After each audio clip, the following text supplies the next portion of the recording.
bazo sengo pardon. Yes. Mutu moko azo sengo pardon. Nazomona bazo sengo pardon. Eza na eloko moko basalaki yo. Parfois yo kutozo courante. To bo discuter ki na mutu moko, to eloko moko se pasaki entre yo na mutu moko boy. Nazomona mutu moko azo sengo pardon. Nazomona mutu moko azo sengo pardon.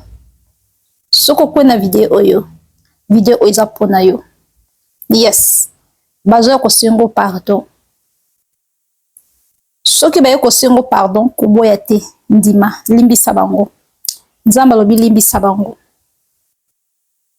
Nazaki na ndako na vandi esprit ya Nzambe etindinga na opesa message ou parce que Nzambe abi ke soki na pesi message oyo ekomela yo parce que message eza pona yo